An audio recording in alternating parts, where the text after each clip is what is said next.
Sosok Hood Filbert, artis diduga inisial HF yang ditangkap karena narkoba, pemain sinetron Anak Langit. Hingga berita ini diturunkan, polisi belum mengungkap siapa artis HF. Rencananya, polisi akan menyampaikan detail informasi penangkapan HF pada Senin, tanggal 17 April tahun 2023.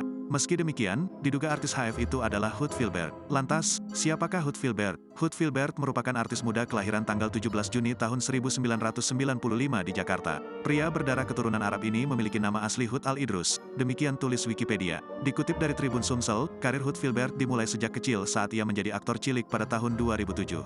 Pada tahun itu ia bermain di sinetron Mawar dan berperan sebagai Devon. Namun setelah mulai dewasa ia lebih fokus menjadi DJ. Selain DJ, ia juga pintar bernyanyi. Pemuda 27 tahun ini sempat tergabung dalam grup band The Jonas sebagai keyboard.